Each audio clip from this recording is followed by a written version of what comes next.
and welcome back to Virtual Abilities 2019 Mental Health Symposium.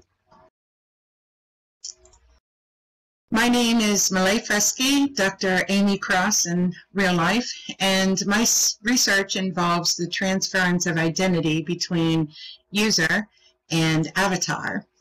I've been a resident of Second Life since 2007 and founded the Four Bridges Project in 2008. It's my pleasure to introduce Dr. Kevin Holloway.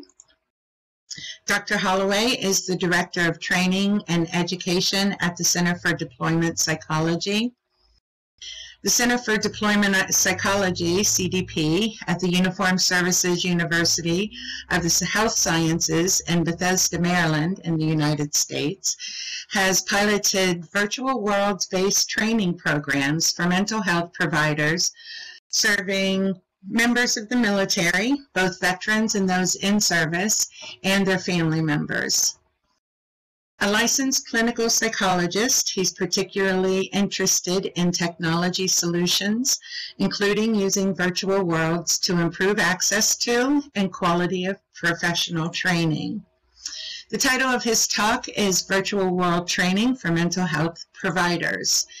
He will discuss CDP's synchronous and asynchronous Second Life training models and environments and preliminary outcomes data regarding effectiveness. Audience, please hold your questions and comments until Dr. Holloway opens the floor for interaction. And welcome, Dr. Holloway. The floor is yours.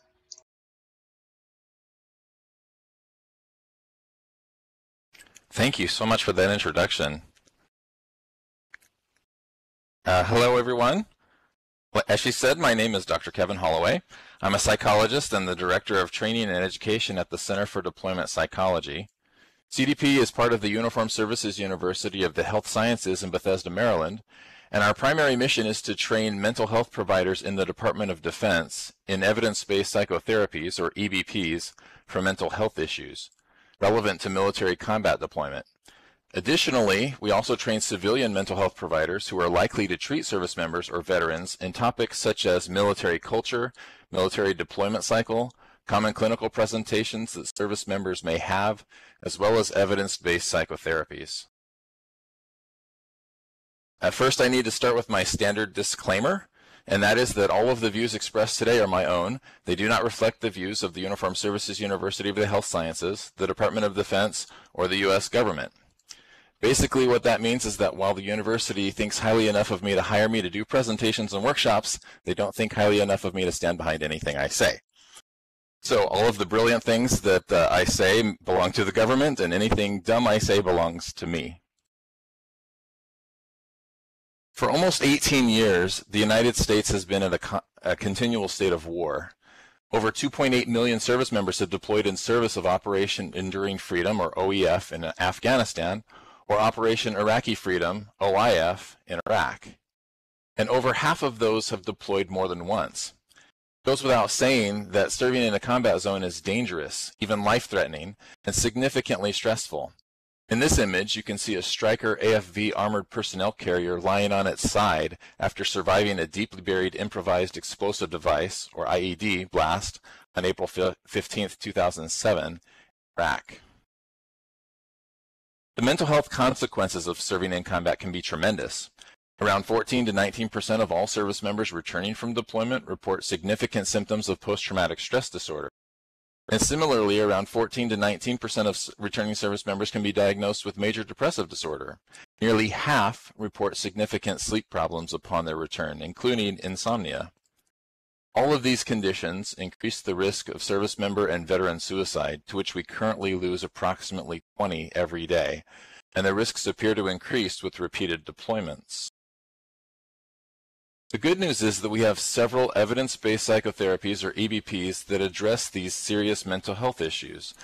For example, prolonged exposure therapy, or PE, and cognitive processing therapy, CPT, for PTSD, both have years and years of research supporting their efficacy and effectiveness. Cognitive behavior therapy for insomnia, CBTI, and cognitive behavior therapy for depression, CBTD, both have demonstrated to be highly effective treatments that result in better outcomes and even then medication therapy. Cognitive therapy for suicide prevention has shown significant ability to reduce the risk of suicide. But for some reason, a significant portion of DoD mental health providers do not offer any of these interventions. It is a similar story in the VA, where the recent EBP rollout program had as their primary goal to make sure that at least one therapist in every VA mental health clinic was adequately trained to provide at least one EBP. And the situation among civilian mental health providers is even less encouraging. There seems to be a significant lag between research support for clinical best practices to implementation of these interventions at the clinical level. But what accounts for this chasm between? A number of studies looking into this problem have identified several barriers to implementation. First and foremost seems to be a lack of adequate training. Many providers do not have access to adequate training opportunities, which typically come in the form of multi-day face-to-face training workshops with didactics, demonstration, and role-play with expert feedback elements. This is true sometimes because they work in clinics or areas where such workshops are not offered, or sometimes due to clinic issues such as lack of funding, time away from the clinic, large caseloads, and lack of leadership support. And it is important to note that while helpful, merely reading a therapist guide is not considered adequate training. Even when adequate training opportunities are available, post-training consultation may not be. Consultation seems to be essential as providers newly implement EBPs, relying on the experience of experts who can offer support and feedback, correction, and problem solving. Sometimes this lack of consultation, coupled with an inadequate understanding of the theories behind these interventions, results in providers making modifications to treatment protocols which are unsupported and inconsistent with theory, and therefore likely to result in poorer treatment outcomes. Additionally, with overworked mental health providers with large caseloads, there is often a lack of motivation to do something new, as doing something new requires extra energy, focus that may be beyond their available resources. And finally, there may be insufficient institutional support to implement evidence-based psychotherapies because of a perception that it may require a lot of investment of resources, time, and funding, while not appreciating the cost savings that come from treating patients effectively and helping them to recover more quickly. Since standing up in 2006, CDP has primarily provided training and implementation support in the form of traditional face-to-face EBP training workshops. These tend to be 2-day-long training events, face-to-face in a physical venue. This allows for the instructor to have eyes on the participants to see how the information is landing on them and to engage in observation and feedback during participant role-play exercises of the skills being taught. Typically, after these workshops, free consultation is provided to our participants in the form of weekly or bi-weekly group telephone calls. And for many years, this has been a very effective way of disseminating evidence-based psychotherapies. However, there are a number of limitations that are related to this model as well. First of all, we have to bring these workshops to centralized locations, meaning that instructors travel to venues that are accessible to large groups of participants. This means, however, that providers in remote areas or in smaller military installations will not normally be able to access these workshops without significant travel and cost. Traveling requires additional days out of their clinics to be able to participate, which means less opportunity to treat patients. As many of you already know, many physical face-to-face training workshops also have limited opportunities for discussion, meaning that while the presenter is presenting, participants are expected to sit quietly and passively absorb the information presented, but are discouraged from interacting with other learners except during prescribed role-play exercises or scheduled question and answer segments. Event scheduling can also be a significant drawback in that workshops may only come to a particular area once a year or even once ever. If the offered training workshop does not fall on days that a provider can realistically take away from the clinic, they will miss it. After all, usually it is not realistic that a whole clinic shut down for training, as someone has to cover for walk-in emergent cases. In 2013, CDP, with our partners 2B3D Studios, started building a virtual world training venue in Second Life. And while building this training venue, we took input from all of our expert trainers about what kind of features they would like to see. in an ideal training environment. Their recommendations included some basic things like online registration, being able to display all of the media that we use in our training workshops like PowerPoint slides, demonstration videos, distributing handouts, and automated attendance taking. But they also included ideas for tools to streamline assigning role-play groups, automatic teleporting to breakout rooms, streamline communications between presenters and attendees, and automatic nameplates at auditorium seating. Additionally, we tried to anticipate any technology barriers or steep learning curves our attendees might face, and tried to develop tools to help ease newbies into the Second Life space so that they could focus their attention on the workshop and learning, rather than being frustrated by the Second Life platform.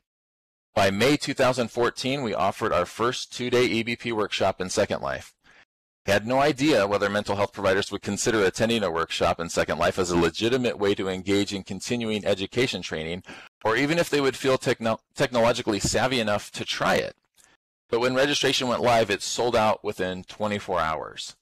So we knew there was a demand for attending live, high-quality training online.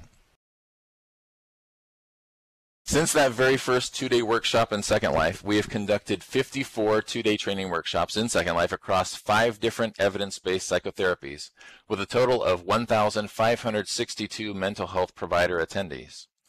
Approximately 20% of these have attended more than one training workshop. Registration is open to any mental health provider, whether DoD or civilian, and 13.5 regular continuing education credits are granted for completion of each workshop. I want to show you all a demonstration video of our virtual education center, which will include examples of some of the venue tools and features, and hopefully can give you a sense of what our workshops in Second Life look like. So I'm going to pull up a screen and display a video here demonstrating our VEC. If you're able to view videos in World, go ahead and click on the screen when it appears. That will zoom your camera in so you'll be able to see the video. If you're not able to see videos in World, I'll also provide a URL in chat that you can click to view the video in your own web browser window. Once the video is concluded, please tap the escape key if you're viewing the videos in World, which will zoom your camera back out. Or if you're watching the video in your own web browser window, once the video concludes, close that window and return back to the Second Life venue here. If you can type Y in the chat when you're finished, that will let me know that most are done. Give me a minute to bring my video up here.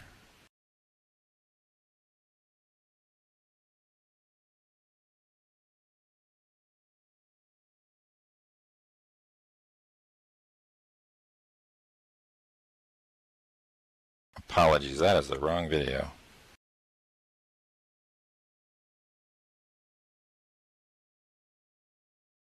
Let's try this one instead. Apologies, that is the wrong video.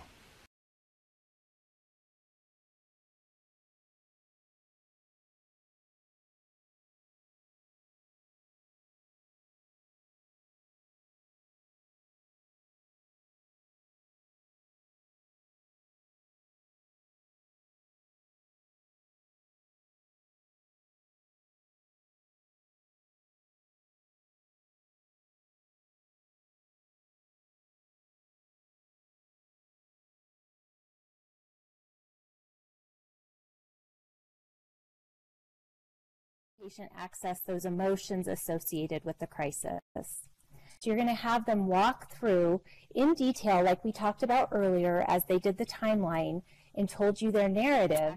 They're going to do that again as part of the imagery portion of the treatment. A couple things to remember. First of all, you're going to ask the patient to close their eyes and describe in the present tense the sequence of events. I think the best way to really kind of see this is for us to show you guys a video of what this is going to look like. So at this time, I'd like to share a video of our therapist, Dr. Greg Brown, who you've seen previously, and he's going to be engaging our patient, Sergeant Bagwell, in the first 2 relapse prevention exercises. So I want you guys to pay attention to the video screen. We'll watch this, and then if you have any questions, we'll talk about it after the video.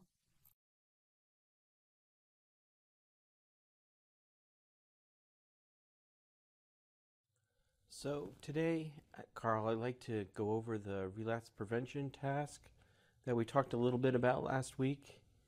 And if you recall, we went over the skills you learned during treatment.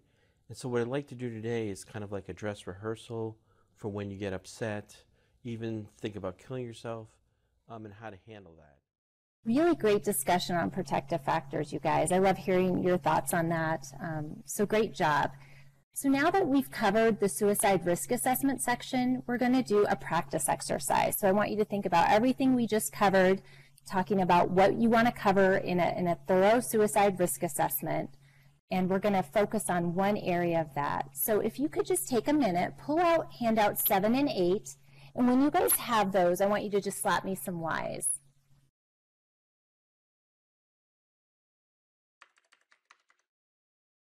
Perfect. You guys have both of those. Wonderful.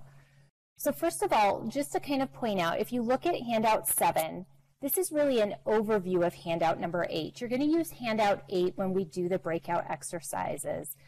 So this is what the handout looks like.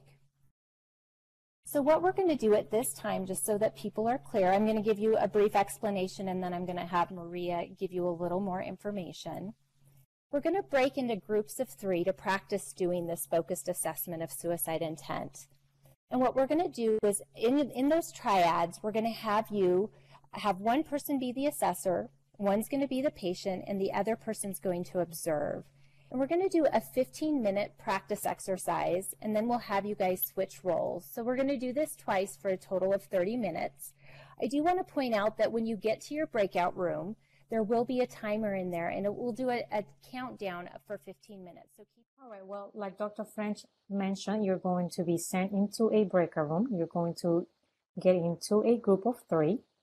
Once you get to your breakout room, make sure that you unmute your microphone by clicking on the speak option at the bottom toolbar so that you can participate in your role play. All right, so at this time, we are going to get ready to teleport you. So go ahead and click on the option stand, which is at the bottom toolbar of your screen, right above profile. Great, thank you. Now I'm going to go ahead and teleport you to your breakout room in about 3 seconds. Hey guys, so I guess I'll be the therapist for the first go around. That sound okay to you? Okay, all right. I'll be the patient. Okay, great. All right. So I'm gonna pull out my handout here, and we're just kind of going through the handout. Is that basically what we're doing? I think so. Oh, okay. All right. So we've been talking about how it's been a rough time for you lately, Kelly. And, first thing I wanted to ask you about is, have you been actually thinking about killing yourself? Have you had, thoughts about suicide lately?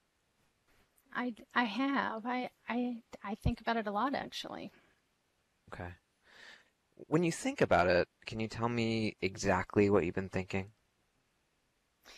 Well, I just have a lot of downtime. And sometimes if I'm not busy, if I don't have anything to do, I just kind of sit there and I think, I don't really have a good reason to be here. I don't. A hypothetical way that you might do it.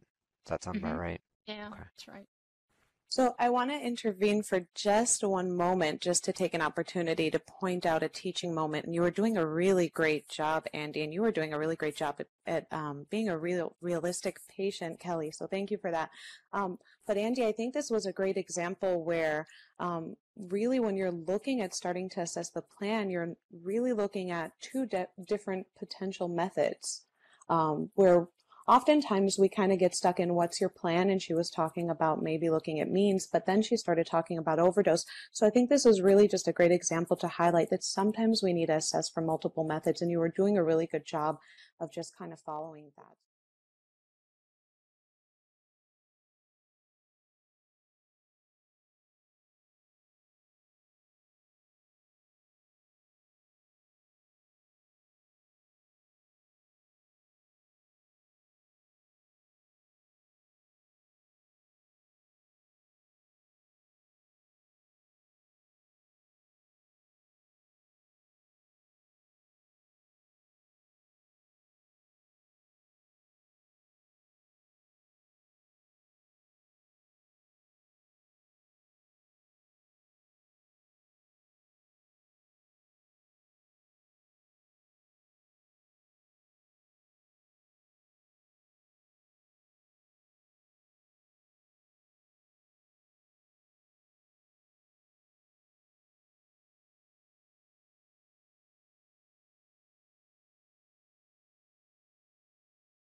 If you're talking, Kevin, we're not hearing you. Thank you for that. I did mute my mic during the video, so apologies. I'll go back and restart the beginning of this slide. We've learned a lot about improving the learning experience for our attendees over these years. I just want to mention a few of them, though most of you here probably have already learned many of these through your experience. First, we tried to create the virtual space to be familiar and intuitive. While it can be fun to create whimsical, fantasy, or atypical venues, we thought it would be important for our participants who may already be a little unsure about the professionalism of mental health care training, what appears to be a video game, be a space that feels familiar, in that it looks like a place where one might attend training in the physical world, and one where they intuitively know what is expected of them, where to go, and what to do.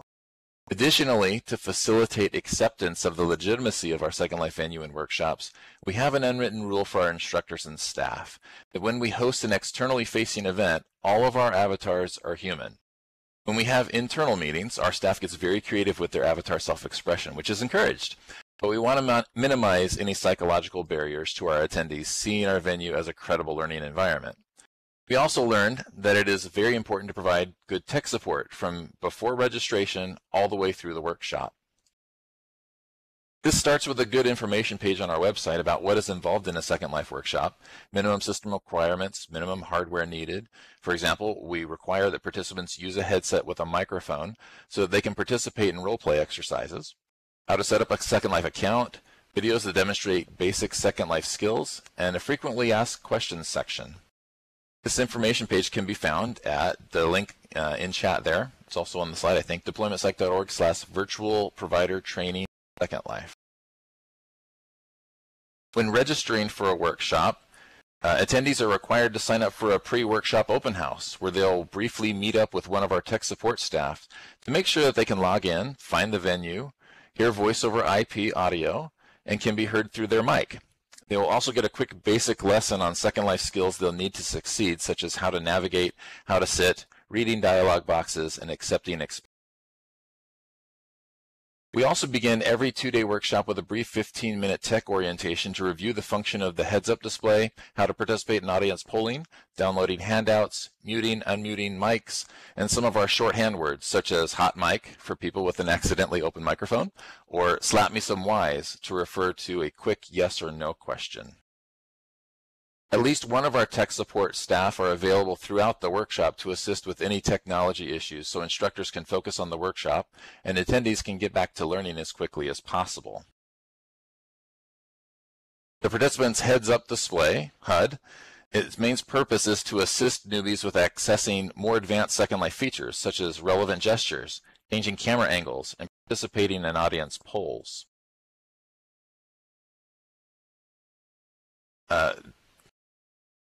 Where did I go there? Excuse me. The Participants HUD also helps presenters manage the breakout group tool, which makes group assignments, assigns breakout rooms, and automatically teleports participants to breakout rooms and tracks their location on the presenter's Marauders map shown here. Another thing we've learned over time is to include 2 instructors for every 2-day workshop. Together they assist each other in didactic presentation.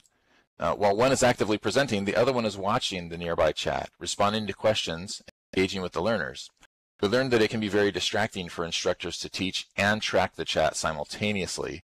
But we share that responsibility and played roles throughout the workshop. Additionally, we learned to spend time training our instructors on best practices for teaching in World, which includes frequently checking in with participants, asking for responses, and engaging them in interactions throughout to help them gauge the mood of the audience and motivate greater participation. And of course, being charismatic presenters. It's difficult to listen to a boring lecture droning on and on in person, let alone in a virtual world workshop. It's much more interesting and engaging to listen to a presenter who likes what they do. Responses from our participants have been almost uniformly positive, with a few notable exceptions. Here are a few selections from participant responses to our post-workshop evaluation. Quote, "I just love this training, extremely interactive. Great opportunities to ask questions. I feel like I participated more in this format than I might in face-to-face workshops." Another writes, "Really great training. Second Life makes the training accessible to providers anywhere and still allows for an interactive training experience. Very helpful." A few more. Easily one of the best trainings I've ever been in, and I am a trainer. And at first I was reluctant, but found it a very positive experience. And just so you don't think I'm only including overly positive feedback, this response from a participant who writes, "Keeping up with the chats and the speaker was difficult. I stopped attending to the chats so I could better focus, but I worry then I wasn't as active as I could have been." Which is fantastic feedback and helps us to calibrate the right amount of interaction in the chat window to facilitate learning without being distracting.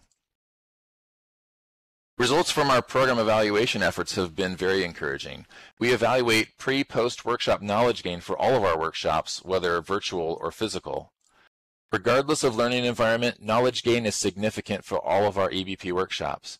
Comparing virtual and physical venue workshops, participants in our Second Life workshops demonstrated higher pre-post learning gain, higher self-reported readiness to utilize the treatment or EBP, and reported similar attendee satisfaction between physical and virtual venues. These results, while perhaps a little unexpected at first, make sense given a few observations. First, participants in our Second Life venues seem to engage in role-play exercises more readily than participants in our physical venue workshops. This is partly due to participants often attending Second Life workshops without friends or colleagues. And even if they do attend with people they know, we randomly assign them to breakout role-play exercises. In our physical venue workshops, it's not uncommon for instructors to report overhearing more planning for lunch or overhearing discussions of the latest office politics between friends or colleagues than legitimate participation in role-play exercises. But in our Second Life venue, there's more of a focus on the task at hand. Participants know that instructors can teleport into their breakout room at any time, potentially catching them off task, unlike face-to-face venues where participants can see us coming and then reorient to the role-play task before we get there. Additionally, there seems to be a feeling of obligation not to interfere with the learning experience of an unknown other versus a friend. We've also observed a phenomenon we like to call synergistic learning. In physical venue workshops, it is considered rude and intrusive for participants to talk or chat during the presentation, sometimes even avoiding asking questions for fear of interrupting the flow of the presentation or waiting to ask a question until later, when they've either forgotten the question or the topic of conversation has moved on to something else.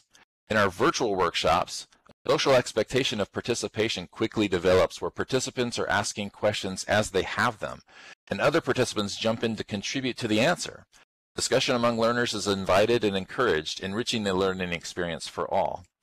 I would not be an honest academic if I did not also acknowledge the role of self-selection bias in contributing to these program evaluation findings, meaning that people who do not feel adequately prepared or competent in a virtual environment to consider signing up are probably not signing up for our Second Life workshops, perhaps leaving us only with those who are primed to do well in such an environment.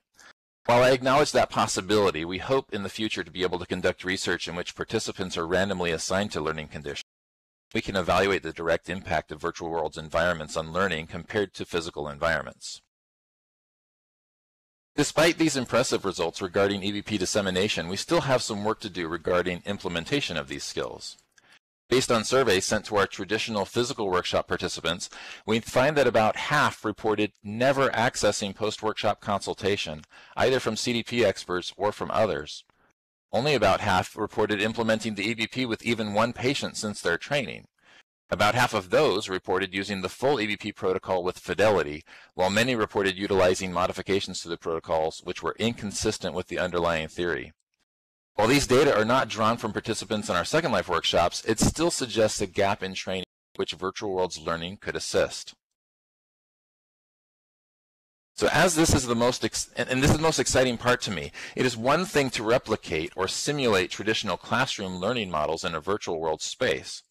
As I mentioned earlier, we have some data to suggest that our Second Life workshops are more effective at knowledge gain and confidence building than physical world workshops. But as most of you are already aware, virtual worlds platforms provide many more learning opportunities than static lectures. Instead of the limitations of passive learning in a classroom model, experiential learning opportunities may allow for a richer, more meaningful learning experience. Instead of learning by listening, this is learning by doing. Our latest efforts at CDP are in leveraging gaming motivation and all of the affordances of virtual worlds to improve learning outcomes. The goal is to facilitate experiential learning, wherein the learner is immersed in a learning environment and learns through their experience in the context of the environment. Learning is enhanced with repetition and review, which is much more accessible in a gaming environment where replay is an option. And finally, experiential learning engages learners not just in a cognitive academic exercise, but one in which emotion, or the feelings of the experience, is also engaged. For example, we have learned that mental health providers are much more motivated to learn and master new clinical skills if they have a positive personal experience with those skills, rather than just learning research data supporting those skills. Like all humans, therapists make emotion-driven decisions more than data-driven decisions. But let's engage their emotions too. Our efforts were also informed by the essential work of Reeves and Reed in their book Total Engagement, in which they identify and discuss the 10 key gaming elements to facilitate engagement in a gaming environment. These key elements can be applied to serious gaming situations to improve learning engagement, retention, and persistence. They are 1. Self-representation by an avatar, 2. 3D immersive environments, 3. Narrative context, 4. Instant feedback, 5. Reputations, ranks and levels, 6. Marketplace and economies, 7. Competition with rules that are explicit and enforced, 8. Teams, 9. Parallel communication systems, and 10. Time parameters. As you can already tell, Second Life and other virtual worlds platforms already answer several of these key elements, and we endeavored to include as many of these in our gaming learning designs as much as possible. The product of our efforts is 2 experiential learning environments in Second Life, the Virtual PTSD Learning Center and the Snoozeum. The Virtual PTSD Learning Center utilizes a big game, small museum format, meaning that introductory and supportive information regarding diagnostic criteria for PTSD, assessment tools, evidence-based therapies, and underlying theory is provided in a museum-like format with displays and small interactive elements. But the bulk of the learning occurs in a large role-play-like game called Operation Avatar, virtual allegory of trauma and recovery. The Snoozeum, on the other hand, utilizes a big museum, small game format while teaching about normal sleep regulation, sleep stages, sleep disruptions, the development of sleep problems, clinical assessment of sleep problems, and treatment interventions, all in a series of interactive museum displays and mini-games. The culmination of this experience is in the Virtual Sleep Clinic feature, where participants apply all of the knowledge they've gained throughout the museum in a simulated treatment interview game. I'd like to show you some demonstration videos of the PTSD Learning Center, Operation Avatar, and the museum.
Now we want to look at case-controlled studies. This is where we would have a group of people who are receiving the treatment.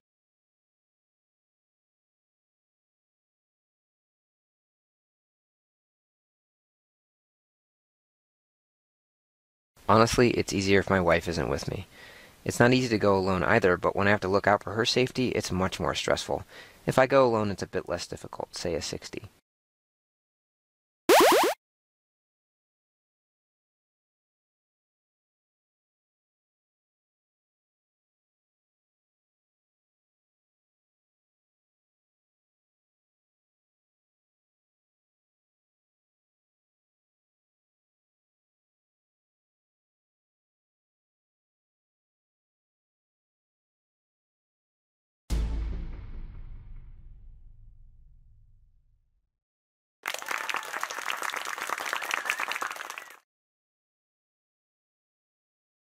This next video describes Operation Avatar Game and is displayed in the virtual PTSD Learning Center to encourage visitors to play.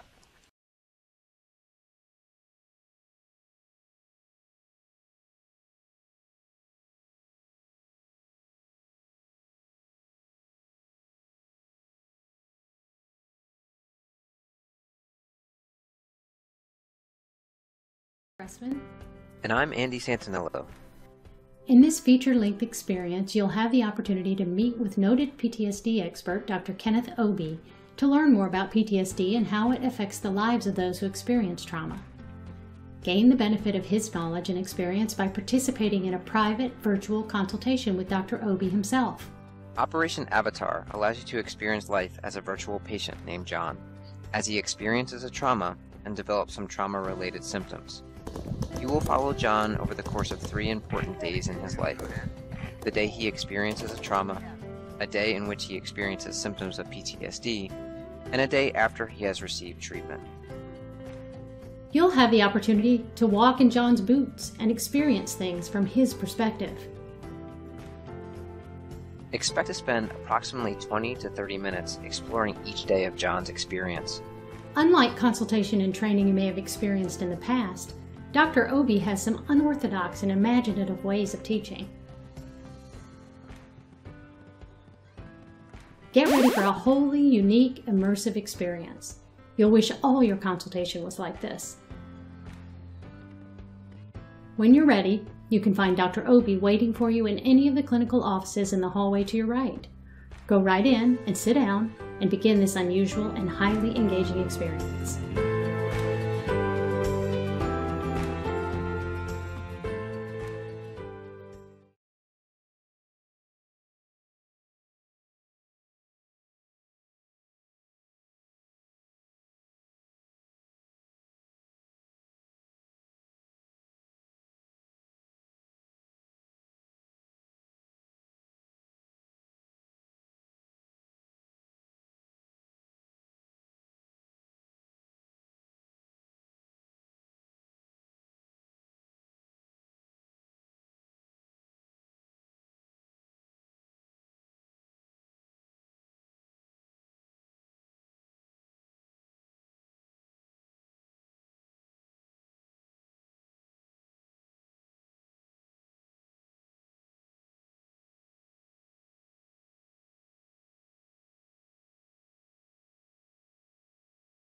This last video is of the Snoozeum with overviews of some of the main features.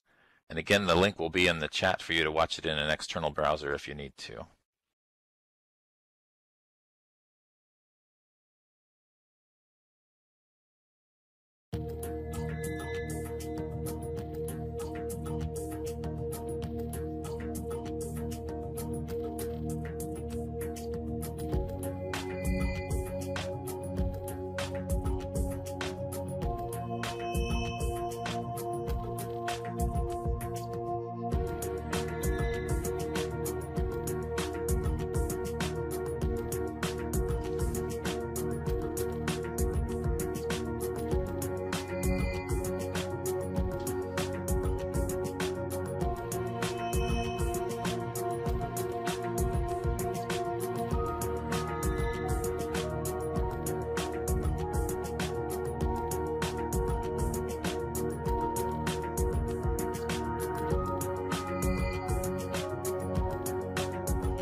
Okay, it looks like most people are done, and it looks like we're going to have to wake up gentle.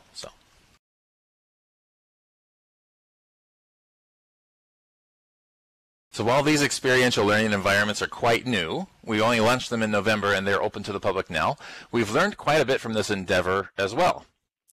First, this was a massive collaborative project between psychology subject matter experts and technology experts. It was essential to the success and validity of these environments that both sets of experts contribute.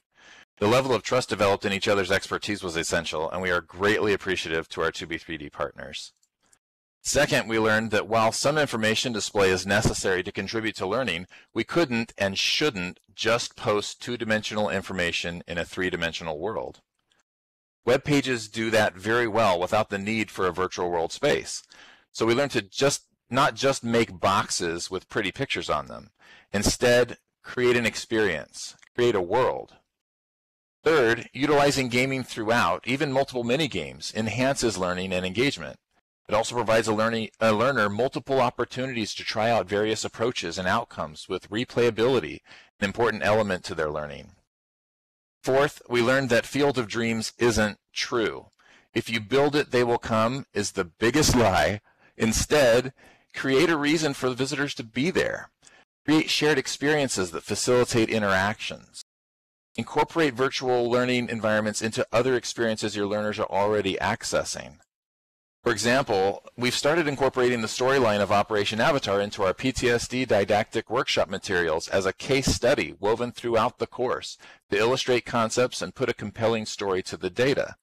Then we invite our participants to visit the virtual environment to augment their learning and elaborate on the concepts they've learned.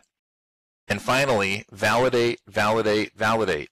It is vital that we continually evaluate and validate the learning happening in these environments, ensuring the utility of these learning experiences, and being able to demonstrate to the naysayers who assume that play cannot be useful, professional, or valid, that these efforts are worthy of our time and can result in deeper, more powerful learning. Thank you so much for your attendance and attention. I appreciate that there is a community of practice for those who believe in the power of virtual worlds to enhance learning, and I'm so happy to be able to share it with you all.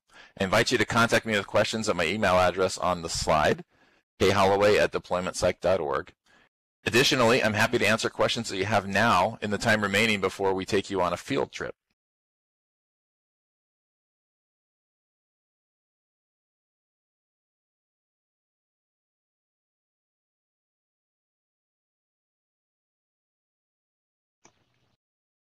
Dr. Holloway, I want to thank you very much. I loved your comment about Fields of Dreams. I loved your statement about the importance of evaluation. We do have time for questions, and we have a big one from Mook. I expected as much. Good. That's good. Mook is a good questioner. When your people first designed these virtual EBPs, did you get any input from the groups of people who might most tend to appreciate virtual environments over physical ones, such as, for example, autistic individuals? These groups could probably give you full descriptions of why digital interfaces and interactions can be even more effective than face-to-face EBP in many situations, and how to identify these digital-based strengths to enhance your project. She personally has identified 30 factors about Second Life that provide her, as a person with autism, with better quality and accessibility of social interaction, learning, living, and healing than the physical world. She could not attend a physical EBP, but she could in Second Life. So did you ask those types of users? We asked lots of different types of users that might come into the space. I can't tell you if any of them in particular were dealing with Asperger's or autism, particularly because these environments are aimed at mental health providers rather than the endpoint user. We were mostly focused on accessibility for providers who provide mental health services, and how their learning would be impacted by stuff in the virtual environment.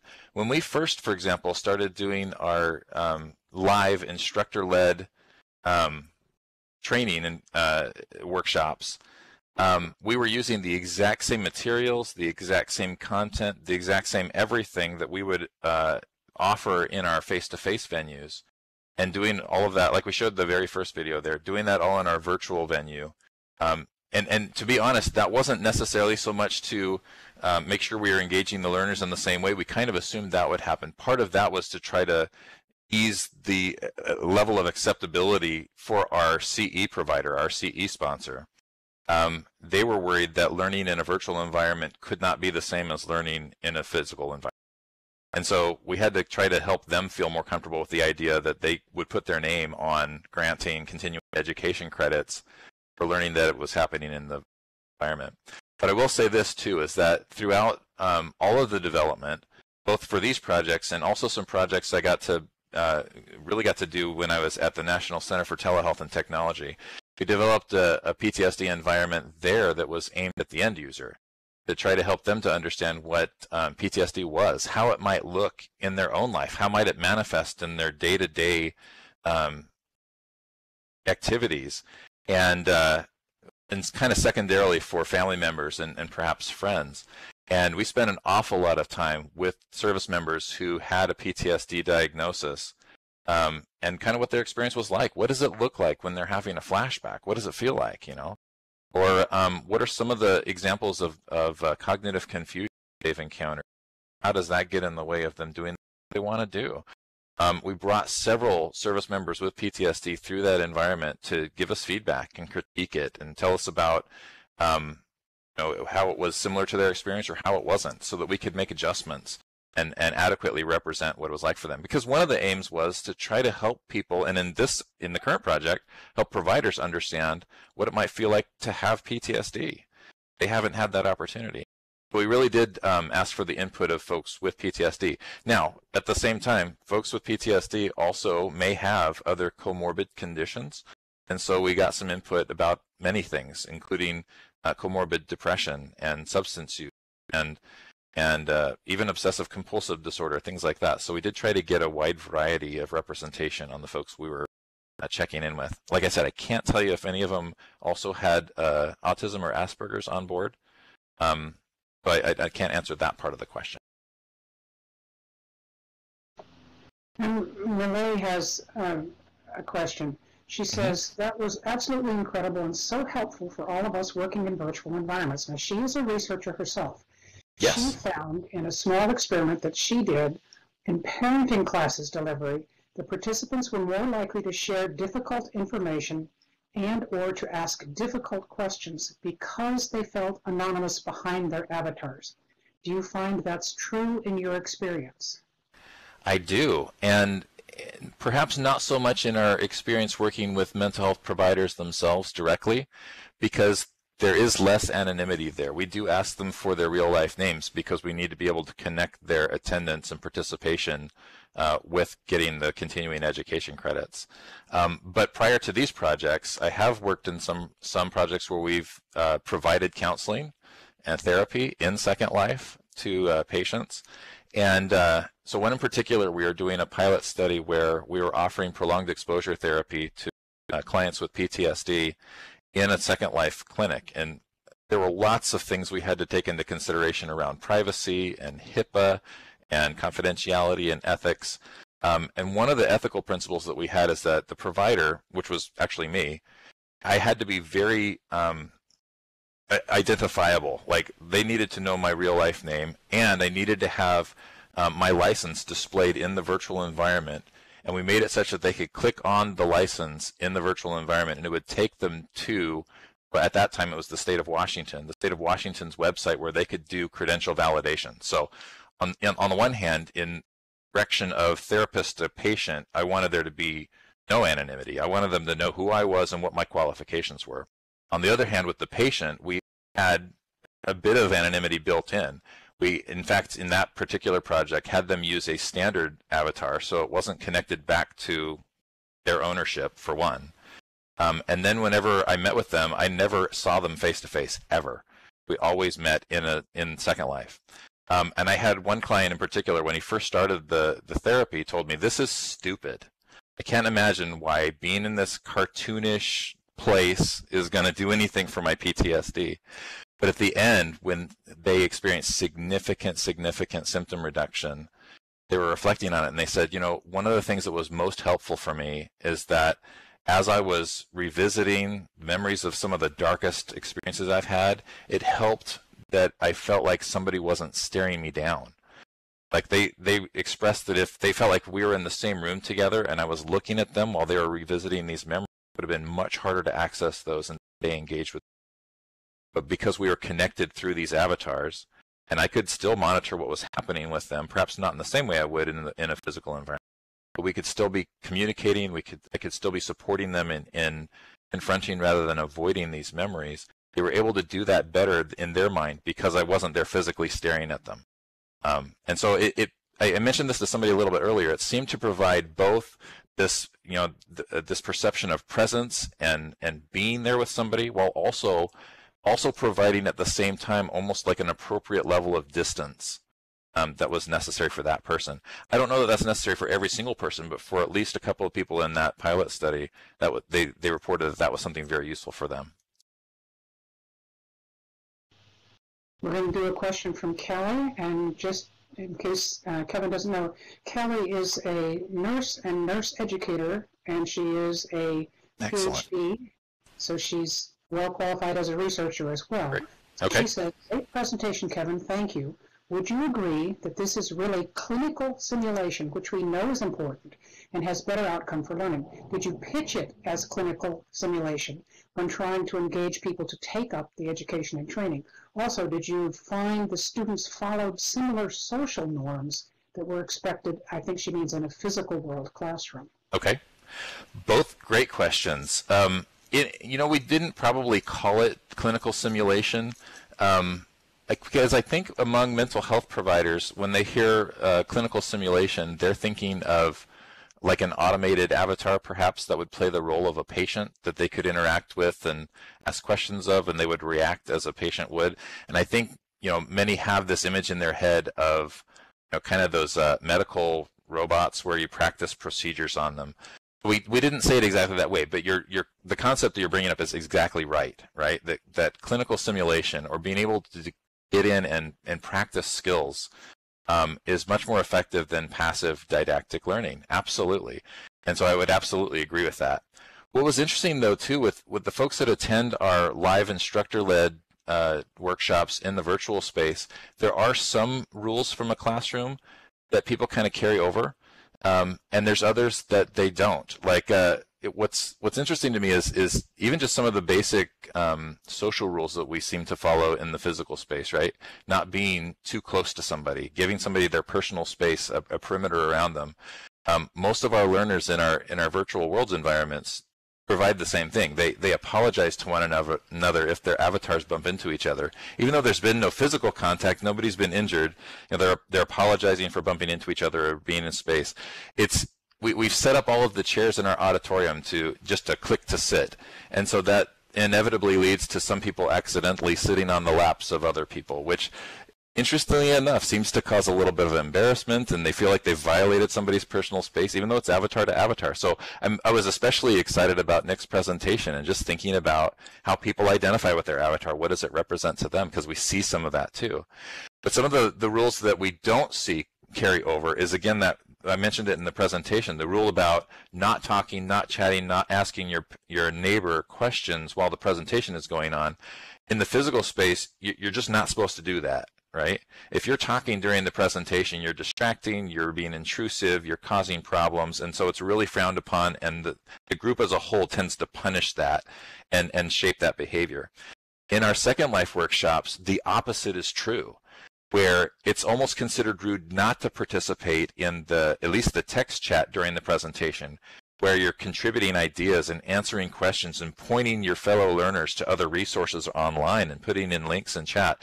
So that social norm develops pretty quickly in our workshops, even for people that have never been in Second Life before. And so it's an interesting dynamic to watch, people kind of taking on the role of both learner, but also being part of this community that's helping each other learn new things. I hope that answered the question.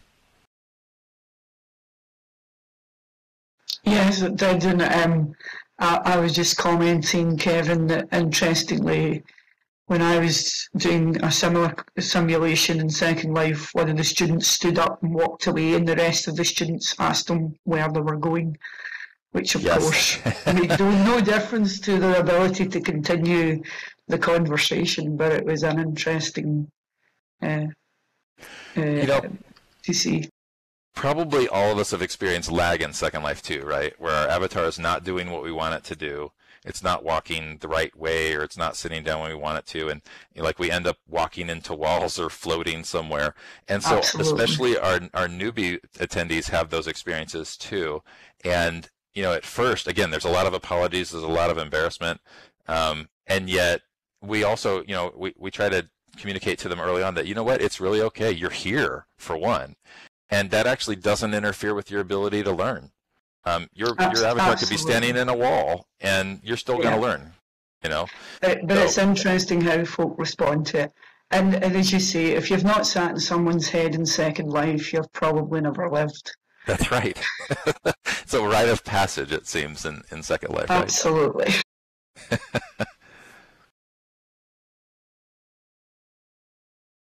So we've got a question from Lauren Tone. Okay. He's asking, in virtual world environments, have you found rank to make a difference, even in anonymous forums? Do some people tend to pull rank?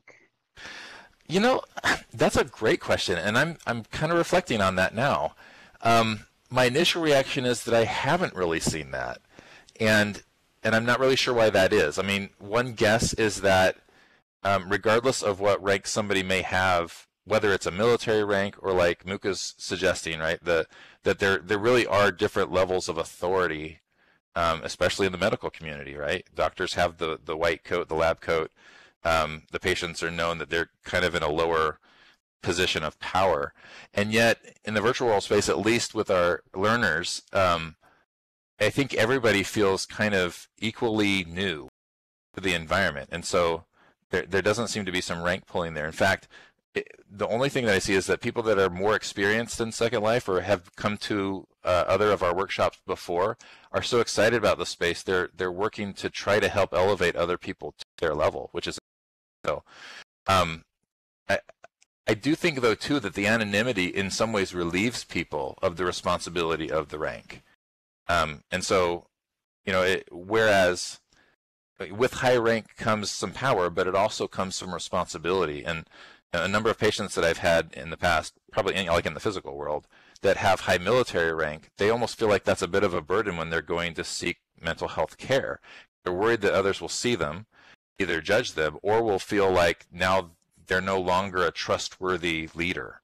Of course, as they engage in treatment and their symptoms are reducing and they're being able to reclaim parts of their lives that were missing, that quickly goes away and they turn into an advocate. But early on, there's this sense of, I want to access these resources, but I'm afraid people will see me do this, and that's a burden of the rank that I carry. And so the anonymity in some ways relieves them of that responsibility where they can fully engage without worrying about how that affects other people around them, or that it will diminish their authority or their responsibility. Got two more related questions, and then I think we need to let people go on the field trip. Okay, sounds good.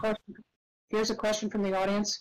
What hurdles did you have in getting this project approved and funded, and how did you overcome those hurdles? Oh man, how long do we have? Interestingly enough, when I first started working in Second Life in virtual worlds, it wasn't with CDP. It was with, like I said, the National Center for Telehealth and Technology. And at the time, I was in a department that was referred to as the Innovative Technology Applications Department. And so we were always looking for, what isn't being done? What can we do? What are new ways to apply technology? And so that was part of our mandate. But at the same time, convincing the powers that be that it was worth funding this project versus a different innovative project was always kind of an interesting push. But when T2, as it was called, was first stood up, they interestingly had a lot of money allocated to them from Congress without a lot of direction. And so at times we often had more money to spend than we knew what to do with. And I know that sounds terrible and pretty shocking to anybody that's ever heard about government spending. So we had a lot of projects funded that might have not gotten funded otherwise. But the benefit of that is that we got to engage in a process that I've seen work many times over now, where if you're trying to convince somebody about the usefulness of doing something, first you do it and then you show them the results. And then you convince them that it's worth investing more in that. And we can't always do that, right? I mean, it often requires first having the funding or the confidence of doing that pilot project. But in that circumstance, we were able to try stuff out, spend some money that was allocated for innovative research. And then when we could show that people actually were learning this stuff and were engaging in it and accessing it, that increased some confidence around that. So that was one thing. So once I got to CDP and brought with me that history and that background, they were already excited about the possibilities, because when I was at T2, I'd actually collaborated with CDP about bringing some of the workshops into Second Life early on.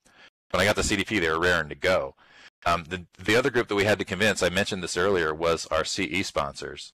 And they were just used to doing more of the same of what they've always done, right? And that was face-to-face, physical venue workshops. Anything that was online was considered on-demand learning and came with a whole different set of requirements in order to get those approved for CE credits. And so they wanted to treat our live workshops in Second Life as if it was a point-and-click on-demand learning course.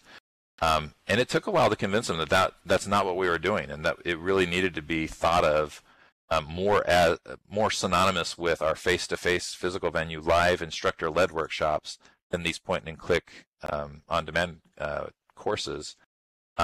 And part of that actually required us going to their offices, doing demonstrations with them. Actually, we created avatars for some of them, and then as part of the demonstration, had them drive their avatar, if you will, kind of have the experience hands-on of being in that space, where they could really understand what it was that we were trying to do.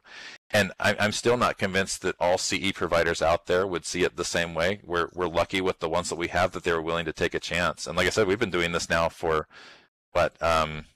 5 years and offering CE credits.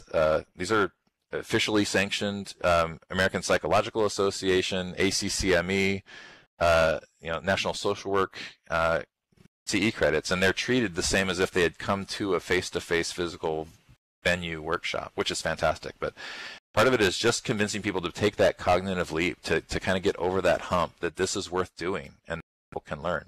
Like I said, in the meantime, we've also been able to gather some data that demonstrates that people are actually learning here. This isn't just a fun thing to do. It is, but people are actually learning, and they're learning even better here than they do in a face-to-face venue, and that's convincing as well, seeing that people are getting something out of this.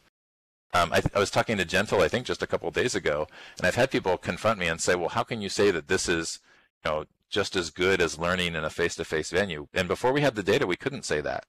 But what I would tell them is, look, that's not the right question. The right question is, is virtual world learning better than no learning at all, which is really the real alternative.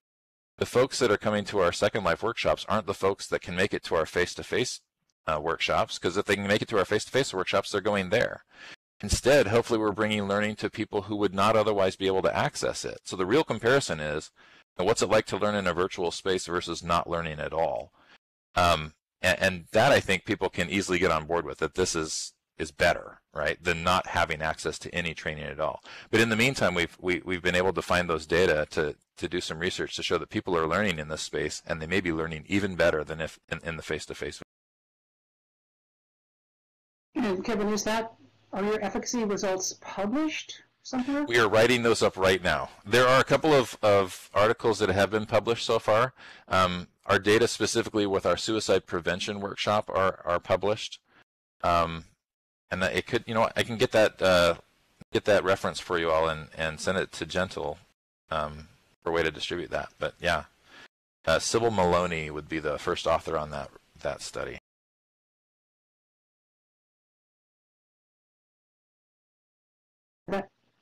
That would be great. We can insert that into the transcript. So we have. I'll even see if I can find it right now, and I'll send it to you if I got it right now. But otherwise, I'll have to send it to you later. It'll take us a while to get the transcript cleaned up. One last question. Yep. Zinnia asks, who has been an advocate outside of your team for this kind of experience? Gosh, on the one hand, there's not a lot, but on the other hand, there's a ton of people, right? So folks like you all here, for example, Zinnia and I, for those of you who don't know, back in, I think it was 2006, Zinnia, were part of the initial class in University of Washington in their Virtual World Certificate program, and learned from Rand Heinrichs and their group there all about building in Second Life and what are some of the things around that. So, you know, certainly Randy has been a big advocate and has been out there kind of for us. Zinnia is another one that does that. And I think, you know, as we make more relationships with people who are also doing some fabulous work in this space, who are doing really important work in learning, in treatment, in counseling. I met Brenna earlier today, who is here doing some great work around addictions, counseling, and Second Life. I think the more we can form relationships among each other who are doing work here, we can advocate for each other beyond this space too. So, I mean, it's one of the reasons I'm so excited to be here today. It's nice to be among people who already get it, right? And who are already bought into the idea that Second Life is a legitimate place to be and to do important work. So I think that, to me, that's where the advocacy comes from outside of our group, is with other people who are already here and already get it.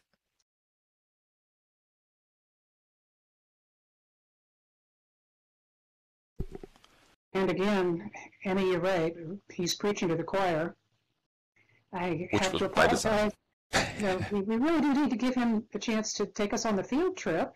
You don't want to miss that. And I know there's a lot of other questions.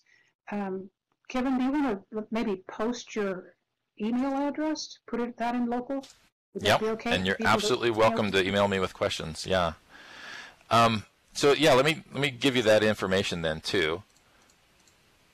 So want to take you on a little bit of a virtual field trip to visit the PTSD Learning Center and this museum. In a moment, I'm going to res teleporter objects into the space here. But these environments are open to the public access now and will continue to be open in the foreseeable future. So if you don't see everything tonight before the next talk starts, that's really okay. You're welcome to drop a landmark and to come back at another time. It takes a bit of time to get through all of it, so you probably won't get done before the next talk. So drop a landmark, and please feel free to come back. I have slurls up on the slide here if you want to take a picture of those or keep them, but those are tiny URLs that will take you to the environments as well. In the PTSD Learning Center, you'll find the role-playing game Operation Avatar that we saw the video on the lower level. Just a quick heads up about this game. There's a simulation of a combat-related trauma as part of the game.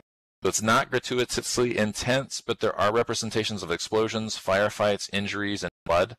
Please use your own discretion about whether this experience is right for you. For example, people who have similar traumas in their history and are still dealing with some of the consequences of those experiences may find them to be triggering.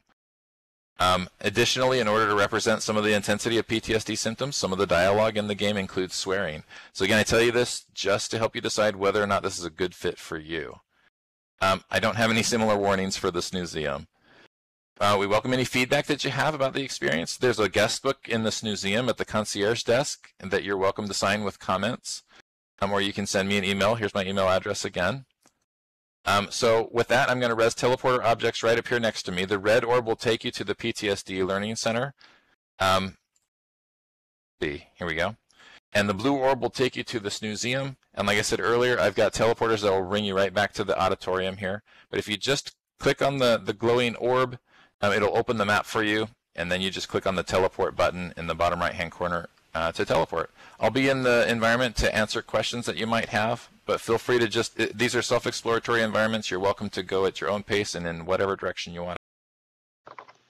And that's why I picked them red pill, blue pill. And please do come back on the hour for the next session.